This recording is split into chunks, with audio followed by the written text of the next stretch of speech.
الحمد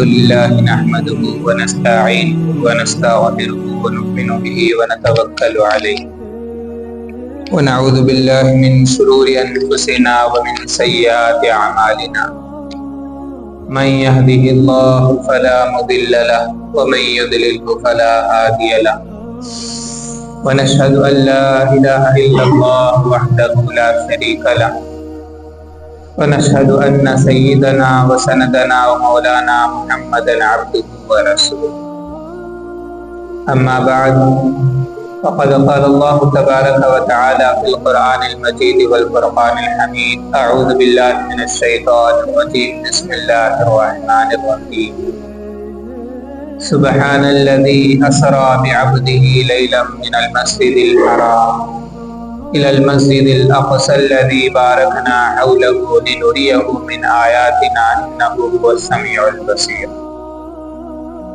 صدق اللہ العظیم۔ عزیز ساتھیو، اللہ رب العزت کا بڑا احسان ہے کہ اللہ تعالی ہمیں جمعہ کا یہ دن عطا کیا، اور جیسا کہ آپ حضرات جانتے ہیں کہ رجب کا مہینہ چل رہا ہے، اور رجب کے اندر عام طور پر لوگ کہتے ہیں اور تاریخ بھی اکثر تواریخ لکھنے والے یہی کہتے ہیں کہ 27 رجب کو ہمارے نبی صلی اللہ علیہ وسلم معراج کا سفر کیا۔ اب معراج کسے کہتے ہیں، معراج کے سفر میں کیا کیا باتیں ہوئی، یہ تمام باتیں آج انشاءاللہ آپ کے سامنے آئے گی۔ پہلی بات یہ ہے کہ آپ کی عمر جب 51 سال 50 پر 1 سال ہوا اور نبوت کے 12ویں سال اور 27 رجب کو پیر کے دن ہمارے نبی صلی اللہ علیہ وسلم معراج کے لیے تشریف لے گئے۔ اب یہ معراج کے لیے کیوں تشریف لے گئے؟ جیسے جب کسی انسان پر زیادہ بوجھ پڑ جاتا ہے، زیادہ تکلیف اس انسان پر آ جاتی ہے، تو کہیں دور جا کر گھوم کر آتا ہے تو اسے راحت محسوس ہوتی ہے، ذرا ریلیکس اس کا مائنڈ ہو جاتا ہے۔ تو ہمارے نبی صلی اللہ علیہ وسلم کے اوپر بہت سارے پریشانیاں آئی تھی۔ اس کے اوپر سے جب ہمارے نبی صلی اللہ علیہ وسلم کے چچا کا انتقال، ابو طالب کا بھی انتقال ہو گیا تھا، اور ہمارے نبی کے چاچا ابو طالب نے ان کو ہر جانب سے ساتھ کیا۔ جب تک ابو طالب زندہ تھے کسی کی مجال نہیں تھی کہ ہمارے نبی کو تکلیف پہنچائے، لیکن زبانی طور پر تو کچھ کہہ دے سکتے تھے لیکن تکلیف نہیں پہنچا سکتے تھے، کیونکہ ابو طالب سردار تھے، تو سردار کی ان کی وجہ سے حضرت ہمارے نبی صلی اللہ علیہ وسلم کو کوئی بھی انسان زیادہ تکلیف نہیں پہنچا سکتا تھا، اور تو ان کی وفات ہو گئی۔ دوسرے اس کے چند دن بعد، 1 ہفتے بعد یا چند دن کے بعد، حضرت خدیجہ رضی اللہ عنہا جو ان کے سپورٹ کرتی تھی ان کا بھی انتقال ہو گیا۔ یا تو پہلے خدیجہ کا انتقال ہوا یا بعد میں ابو طالب کا، دونوں کا تاریخ الگ الگ ہے۔ تو ان دونوں کا انتقال ہوا تو کفار مکہ کو بہت سارے آسانیاں مل گئی کہ ہر جانب سے ہمارے نبی کو تکلیف دینا شروع کر دیے، مال کے اعتبار سے بھی، جان کے اعتبار سے بھی، ہر جانب سے ان کو تکلیفیں دینی شروع کر دی۔ تو ہمارے نبی نے سوچا کہ چل بھائی یہ لوگ مانتے نہیں ہیں تو جا کر کم سے کم طائف والوں کو تو سمجھا دوں، تو اگر وہ لوگ مان لیں گے تو تمام لوگ مسلمان، تمام لوگ آگے بات ماننے والے بن جائیں گے۔ تو وہاں پر طائف میں جا کر جب ان کو سمجھایا تو ان لوگ اور بھی بدتمیزی کی ہمارے نبی صلی اللہ علیہ وسلم کے ساتھ، تو اس سے اور بھی زیادہ تکلیف بڑھ گئی۔ اتنا ان کو مارا گیا کہ ہمارے نبی صلی اللہ علیہ وسلم کا خون کیا ہے جسم سے بہنے لگ گیا تھا، اتنا زیادہ ان کو تکلیف پہنچائی گئی، پتھروں سے مارا گیا۔ تو جب اتنے ساری مصیبتیں جب آئی تو بہت سارے تکالیف پریشانیاں آئی، تو اللہ تعالیٰ ان کو تسلی دینے کے لیے، اطمینان دینے کے لیے، راحت پہنچانے کے لیے ہمارے نبی صلی اللہ علیہ وسلم کو معراج کا سفر کرایا تھا تاکہ تسلی ہو جائے۔ جب ہمارے نبی صلی اللہ علیہ وسلم معراج کا سفر کر کے واپس آئے تو یہاں سے اسلام کا گروتھ ہونا شروع ہوا، اسلام آگے بڑھنا اور اسلام کی حقانیت اور بھی بڑھ جانا شروع ہوا تھا۔ تو ہمارے نبی صلی اللہ علیہ وسلم معراج کے لیے گئے تھے۔ تو سب سے پہلے یہ ہے کہ معراج کے اندر 2 چیزیں ہیں، ایک ہے اسراء، دوسرا ہے معراج۔ دونوں میں فرق ہوتا ہے۔ تو فرق یہ ہے کہ اسرا کہتے ہیں رات میں چلنے کو، تو ہمارے نبی صلی اللہ علیہ وسلم مکہ سے لے کر بیت المقدس تک رات کو سفر کیا، تو اس وجہ سے رات کو چلے تھے، اس وجہ سے اس کو اسرا بھی کہتے ہیں۔ تو وہاں سے بیت المقدس سے عرش معلیٰ تک ہمارے نبی صلی اللہ علیہ وسلم تشریف لے گئے، تو اس کو معراج کہتے ہیں اوپر چڑھنے کو، عروج کہتے ہیں اوپر چڑھنا۔ تو ہمارے نبی صلی اللہ علیہ وسلم وہاں سے آسمانوں کی طرف سفر کیے، تو اس وجہ سے اس کو معراج کہتے ہیں، عروج کہتے ہیں، اوپر چڑھنا کہتے ہیں۔ تو یہ دو چیزیں۔ تو پہلی بات یہ ہے کہ دونوں میں کچھ فرق نہیں، کہ دنیا کے اندر جو گئے مکہ سے لے کر بیت المقدس تک اس کو اسرا کہتے ہیں، بیت المقدس سے آسمان کی طرف گئے تو اس کو معراج کہتے ہیں۔ تو ہمارے نبی صلی اللہ علیہ وسلم جب معراج کرنے سے جس رات معراج کرنا تھا 27 رجب کو، اس کے اندر بھی تاریخ الگ الگ کہتی ہے۔ تاریخ والے جو لکھنے والے ہیں اس کے اندر 10 اقوال نقل کرتے ہیں کہ معراج کا ایگزیکٹ ڈیٹ کسی کو معلوم نہیں ہے، کون سے تاریخ کو پرفیکٹ ہوا ہے وہ ڈیٹ معلوم نہیں۔ اتنا تو ہے کہ معراج پکا ہوا، یعنی اللہ کے نبی صلی اللہ علیہ وسلم کو معراج پر بلایا گیا، یہ تو صحیح ہے، لیکن 27 رجب کو ہوا یہ گارنٹی نہیں ہے، اس کے اندر 10 اقوال ہیں۔ کوئی کہتے ہیں کہ 10 رجب کو ہوا، کوئی 7 رجب کو مانتے ہیں، کوئی 27 رجب کو، الگ الگ، بعض لوگ مہینے بھی بدل دیتے ہیں۔ تو اس طرح 10 اقوال لوگوں کے بتائے گئے ہیں۔ جو بھی ہو، تو معراج جب ہمارے نبی صلی اللہ علیہ وسلم ام ہانی کے گھر پر آرام فرما رہے تھے، اور آرام فرما رہے تھے تو اس وقت جبرائیل علیہ السلام آئے، آ کر ہمارے نبی صلی اللہ علیہ وسلم کو جگایا، قدم دبایا، ادب کے ساتھ ان کا قدم دبایا۔ تو ہمارے نبی آنکھ کھول کر دیکھے تو کوئی نہیں دکھائی دیا، تو ہمارے نبی صلی اللہ علیہ وسلم پھر سو گئے۔ تو اس کے بعد جبرائیل علیہ السلام پھر دوبارہ ہمارے نبی کو جگایا۔ جگانے کے بعد ہمارے نبی صلی اللہ علیہ وسلم کو کہا کہ اللہ تعالیٰ آپ کے ملاقات کا انتظار کر رہے ہیں، لہٰذا آپ چلیے۔ تو ہمارے نبی صلی اللہ علیہ وسلم کو ام ہانی کے گھر سے حتیم تک لے کر آئے، مکہ کے اندر ایک جگہ کا نام حتیم ہے، وہاں پر لایا گیا۔ لانے کے بعد سب سے پہلے وہاں پر ہمارے نبی صلی اللہ علیہ وسلم کو اوپن ہارٹ سرجری کیا گیا۔ یہ کیوں کیا گیا؟ اس لیے کہ جب آسمان پر جا رہے ہیں، اللہ کو دیکھ رہے ہیں، تو اس کو برداشت کرنے کی طاقت ہمارے نبی کے سینے کے اندر ہونی چاہیے، اس وجہ سے اللہ تعالیٰ نے وہاں پر وہ کام کرایا۔ کیونکہ اور ہمارے نبی صلی اللہ علیہ وسلم کو جو سینہ مبارک چاک کیا گیا وہ 4 مرتبہ کیا گیا۔ نمبر 1 یہ ہے کہ 4 سال کی عمر میں جب ہمارے نبی حلیمہ کے رضی اللہ عنہا کے پاس موجود تھے تو اس وقت 1 مرتبہ چاک کیا گیا۔ دوسری مرتبہ جب ہمارے نبی کی عمر 10 سال کی تھی تو اس وقت ہمارے نبی کا سینہ چاک کیا گیا۔ تیسرا جب ہمارے نبی کو نبی بنایا گیا تو اس وقت چاک کیا گیا، تاکہ نبوت کا پوری طاقت، نبوت کے بھاری کو برداشت کرنے کی طاقت ہمارے نبی کے اندر ہو، اس لیے اس وقت کیا گیا۔ چوتھی مرتبہ معراج کو جاتے وقت ہمارے نبی صلی اللہ علیہ وسلم آسمان پر جا رہے ہیں، اللہ کے پاس جا رہے ہیں، اللہ کا دیدار کرنا ہے، تو اس کو برداشت کرنے کی طاقت ہونی چاہیے، تو اس کی وجہ سے ہمارے نبی صلی اللہ علیہ وسلم کا سینہ چاک کیا گیا۔ تو وہاں پر ہمارے نبی کے پاس فرشتے، ایک سونے کی تشتری تھی، 2 سونے کے تشتریاں تھی، ایک کے اندر نور رکھا ہوا تھا، دوسرے کے اندر آب زمزم کا پانی تھا، زمزم کا پانی اس کے اندر رکھا تھا۔ تو اس سے ہمارے نبی کے سینے کو نکال کر اچھی طرح پانی سے، زمزم کے پانی سے اچھی طرح دھوئے، اس کے بعد اس کے رکھ دیا واپس، اس کے اندر پھر نور کو بھرا گیا، اور اللہ کی ایمانی جو بھی چیزیں اللہ تعالیٰ بھرنا چاہتا تھا وہ تمام چیزیں اس سینے کے اندر بند کر کے اس کے بعد پیک کر دیا گیا۔ یہ تمام معاملہ ہمارے نبی صلی اللہ علیہ وسلم آنکھوں سے دیکھ رہے تھے، آنکھوں کے سامنے وہ تمام چیزیں ہو رہی تھی، تو یہ تمام چیزیں کیا گیا۔ اس کے بعد ہمارے نبی صلی اللہ علیہ وسلم کو وہاں سے لے کر بیت المقدس کی طرف نکلنے لگے سفر۔ تو نکلنے کے لیے سب سے پہلے براق کو لایا گیا۔ براق کہتے ہیں، اب یہاں پر ایک بات یہ سن لے، تو ہمارے نبی کا جب سینہ چاک کیا گیا تو سونے کی تشتری ہی کیوں لائی گئی؟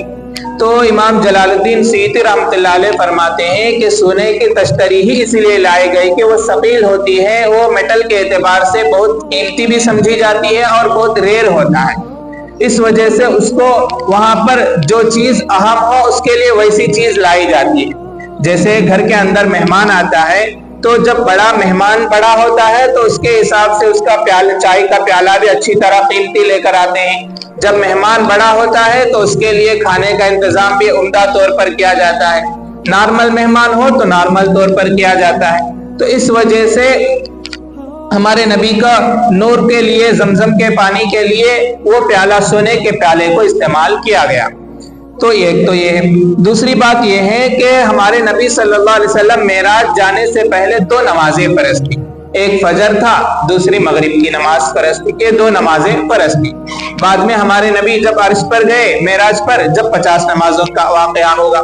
تو اب بات یہ ہے کہ جب ہمارے نبی صلی اللہ علیہ وسلم معراج کے حتیم کے اندر جب سینہ چاک کرنا پورا ختم ہو گیا تو اس کے بعد براق کو لایا گیا. یہ براق ایک جانور کا نام ہے. براق اس لیے کہتے ہیں کہ وہ بجلی کی طرح تیز بھاگتی ہے، اس وجہ سے اس کو براق کہا جاتا ہے. اور جیسے عام طور پر آج کل لوگ کیا کرتے ہیں، براق کی تصویر لگا دیتے ہیں. ایک گھوڑا ہوتا ہے، اسے 2 پر ہوتے ہیں، سامنے عورت کی تصویر ہوتی ہے، اسے وہ لوگ براق سمجھتے ہیں. ایسا نہیں ہے. وہ براق ایک جانور ہے جو گھوڑے سے، خچر سے ذرا چھوٹا، خچر سے ذرا بڑا، گدھے سے ذرا چھوٹا تھا. اس طرح کی، یعنی گھوڑے ہی کے شکل کا تھا، لیکن کیا ہے جیسے ہم لوگ تصویروں کے اندر دیکھتے ہیں ویسا نہیں تھا. تو اس طرح کی ایک جانور براق کو لایا گیا. اس پر ہمارے نبی صلی اللہ علیہ وسلم سوار ہوئے. تو جب ہمارے نبی صلی اللہ علیہ وسلم سوار ہوئے تو وہ براق خوشی کے مارے اچھلنے لگا، مستی کرنے لگا. تو جبرائیل علیہ السلام نے کہا کہ براق کہ تیرے اوپر ایسے آدمی ہے جو سب سے زیادہ انسانوں میں سب سے زیادہ بابرکت اور بامعزز انسان ہے. اس کے سامنے اس طرح تم کرتے ہو، ان کے سامنے ایسا کرتے ہو. یہ بات جب جبرائیل علیہ السلام نے براق سے کہا تو براق کیا ہے، ڈر کے مارے پانی پانی ہو گیا تھا. تو اس کے بعد وہ براق وہاں سے سواری شروع کی. تو سوار ہوتے رہے تو اس وقت اس کی تیز رفتار اتنی تھی، جیسے ہمارے نبی فرماتے ہیں جہاں پر میری دور کی نگاہ پڑتی ہے، جتنی دور میری نگاہ پڑتی ہے وہاں پر ایک قدم پڑتا ہے، وہاں سے پھر دوسرا قدم جتنی دور پڑتا ہے اتنی دور اتنی دور ان کی براق کی قدمیں پڑا کرتی تھی. اتنا تیز رفتار تھا. آج تو بلیٹ ٹرین ہے تو اس کو دیکھ کر آسانی کے ساتھ سمجھا جا سکتا ہے کہ بلیٹ ٹرین سیکنڈوں کے اندر کتنی تیز میل بھاگتی ہے، کتنا سپیڈ وہ چلے جاتی ہے. تو اسی طرح ہمارے نبی صلی اللہ علیہ وسلم کا براق بھی اسی طرح تیز دوڑنے لگا. تو جاتے رہے تو دوران سفر کے اندر بہت سارے جگہ ہمارے نبی صلی اللہ علیہ وسلم کو رکایا گیا. پہلی جگہ یہ ہے کہ مدینے کی ایک جگہ تھی، ایک جگہ یثرب جس کو کہتے ہیں. تو جبرائیل علیہ السلام نے کہا کہ یہاں پر آپ رکیے. اور وہاں پر ہرے بھرے کھیت، کھجور کے جھاڑے بہت زیادہ تھے، کھجور کے درخت بہت زیادہ تھے. تو جبرائیل علیہ السلام نے کہا کہ آپ یہاں پر 2 رکعت نماز پڑھ لیجیے. تو ہمارے نبی صلی اللہ علیہ وسلم 2 رکعت نماز پڑھ لی. پڑھنے کے بعد اس کے بعد پھر جبرائیل علیہ السلام سے ہمارے نبی نے پوچھا کہ کون سی جگہ ہے.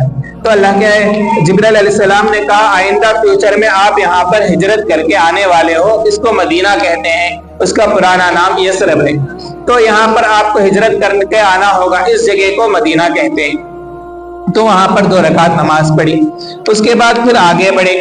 آگے بڑھنے کے بعد ایک جگہ آئی تو جسے وادی سینا کہتے ہیں. تو جبرائیل علیہ السلام نے کہا کہ آپ یہاں پر بھی نماز پڑھ لیجئے. تو وہاں پر بھی نماز پڑھی گئی. تو وہاں اللہ کے نبی نے پوچھا یہ کون سی جگہ ہے. تو جبرائیل علیہ السلام نے کہا کہ یہ وہ جگہ ہے جہاں پر موسیٰ علیہ السلام اللہ تعالیٰ سے بات کرتے تھے، تو جسے وادی سینا کہا جاتا ہے. تو وہاں پر آپ نماز پڑھ لیں. تو وہاں پر بھی نماز ہوئی. پھر آگے گئی. آگے جانے کے بعد تیسری جگہ جہاں پر مدین ایک جگہ ہے جہاں پر سفید قسم کا بالو جو دکھائی دے رہا تھا. تو وہاں پر ہمارے نبی صلی اللہ علیہ وسلم کو رکایا گیا. وہاں پر بھی 2 رکعت نماز پڑھ لی. تو ہمارے نبی نے پوچھا کہ یہ کون سی جگہ ہے. تو جبرائیل علیہ السلام نے کہا یہ شعیب علیہ السلام کے رہنے کی جگہ مدین ہے. تو وہاں پر مدین میں ہوا. اس کے بعد تیسری جگہ اور آگے گئے بیت المقدس کے قریب میں. تو وہاں پر بیت اللحم ہے. تو وہاں پر بھی ہمارے نبی سے رکایا گیا، وہاں پر بھی نماز پڑھی. تو وہاں پر ہمارے نبی نے پوچھا تو کہا کہ یہ ایک جگہ ہے جہاں پر عیسیٰ علیہ السلام کی پیدائش ہوئی تھی. اس طرح ہمارے نبی صلی اللہ علیہ وسلم سفر کرتے رہے تو ان جگہوں پر رکتے ہوئے گئے. اور بیچ میں یہاں پر کچھ ایسی چیزیں بھی ہمارے نبی صلی اللہ علیہ وسلم کو دکھائی جو عالم برزخ میں ہوتی تھی. عالم برزخ کے اندر جو چیزیں ہوتی ہیں وہ ہمارے نبی صلی اللہ علیہ وسلم کو دکھائی گئی. جب ہمارے نبی آگے بڑھ رہے تھے، براق پر سوار ہو رہے تھے، تو ایک طرف سے ایک بڑھیا پکارنے لگی. بڑھیا پکارتی رہی تو جبرائیل علیہ السلام نے کہا اس کی طرف دھیان نہ دو، آگے بڑھو. پھر تھوڑی دور آگے بڑھے تو اس کے بعد کہا دوسری طرف سے ایک بوڑھا پکارنے لگا. تو جبرائیل علیہ السلام نے کہا کہ اس کی طرف بھی دھیان نہ دو، آگے بڑھو. تو وہاں سے اور آگے بڑھے. اس کے بعد اور کچھ آگے بڑھنے کے بعد ایک جماعت کھڑی ہوئی تھی، تو وہ آپ کو ہمارے نبی صلی اللہ علیہ وسلم کو سلام کرنے لگی. السلام علیکہ یا اول، السلام علیکہ یا آخر، السلام علیکہ یا حاشر.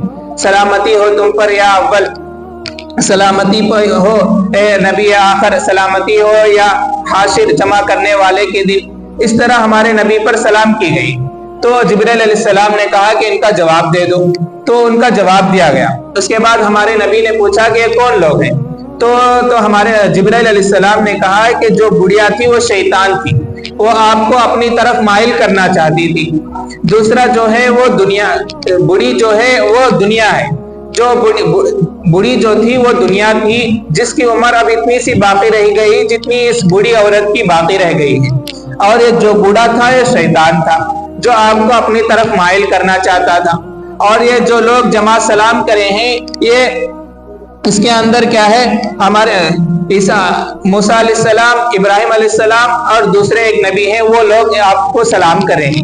تو یہ ان لوگوں نے آپ کو سلام کیا. تو وہاں سے آپ آگے بڑھے. اور آگے بڑھنے کے بعد ایک روایت میں آتا ہے کہ موسیٰ علیہ السلام کو ہمارے نبی صلی اللہ علیہ وسلم نے دیکھا. مشکات کے اندر روایت ہے کہ ہمارے نبی صلی اللہ علیہ وسلم معراج کا سفر کر رہے تھے، تو اس کے اندر کیا ہے، موسیٰ علیہ السلام کو دیکھا. موسیٰ علیہ السلام کے گھنگریالے بال تھے اور کیا ہے، ایک گلا یعنی نیگروس جس طرح رہتے ہیں اس طرح کے بال ہمارے موسیٰ علیہ السلام کے بال تھے، اور تھوڑے سانولے قسم کے تھے، سانولے کلر کے موسیٰ علیہ السلام کا کلر تھا. تو ہمارے نبی نے کہا، دیکھا کہ موسیٰ علیہ السلام قبر کے اندر نماز پڑھ رہے ہیں.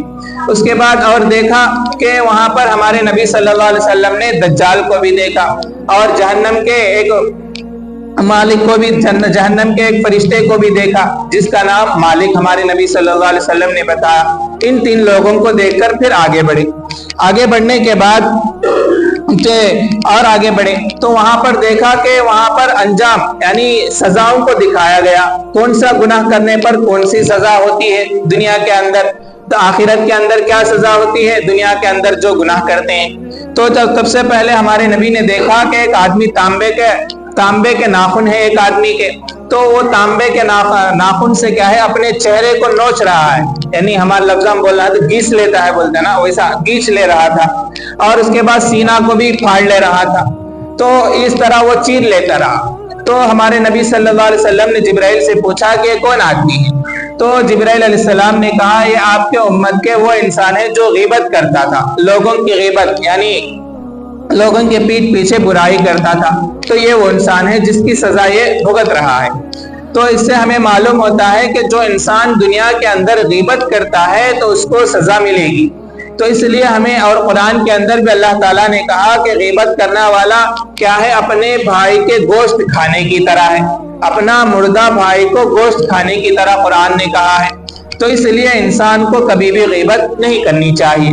اس کے بعد پھر ہمارے نبی آگے بڑھے تو وہاں دیکھیں کہ ایک قوم کیا ہے، ایک گروپ ہے جو کھیتی باڑی کر رہی ہے، زمین ہموار بھی کرتی ہے، اس کے اندر بیج بھی ڈالتی ہے، اس کے اندر وہ بیج ڈالتے ہی وہ پودا بھی اگاتا ہے، اس سے دانے بھی آتے ہیں، وہ دانے بھی آتے ہیں، وہ پک بھی جاتے ہیں، پھر اس کو کاٹ لیتے ہیں، پھر وہ زمین پہلے کی طرح ہو جاتی ہے، پھر اس کو دوبارہ اسی طرح وہ کر رہے تھے.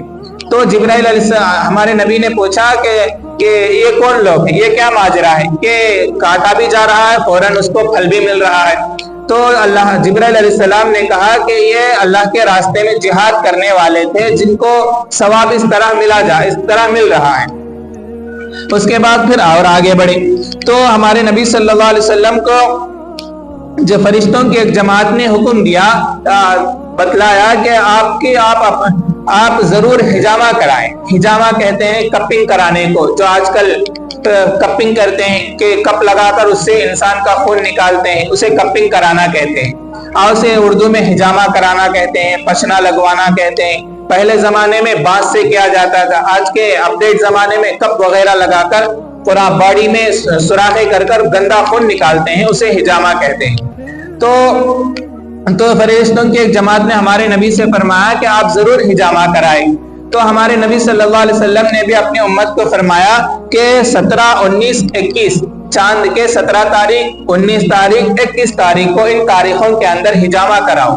اس سے کیا ہے, اس وقت کیا ہے, چاند کا اور انسان کا ایک تعلق قائم ہوتا ہے, جس کی وجہ سے گندا خون یعنی جسم کے قریب ہوتا ہے, جس سے گندا خون نکالنے میں آسانی ہوتی ہے. تو اس لیے ہمارے نبی صلی اللہ علیہ وسلم نے اپنی امت کو تاکید دی ہے کہ حجامہ کراؤ, اس کے اندر بہت سارے بیماریوں کی شفا ہے.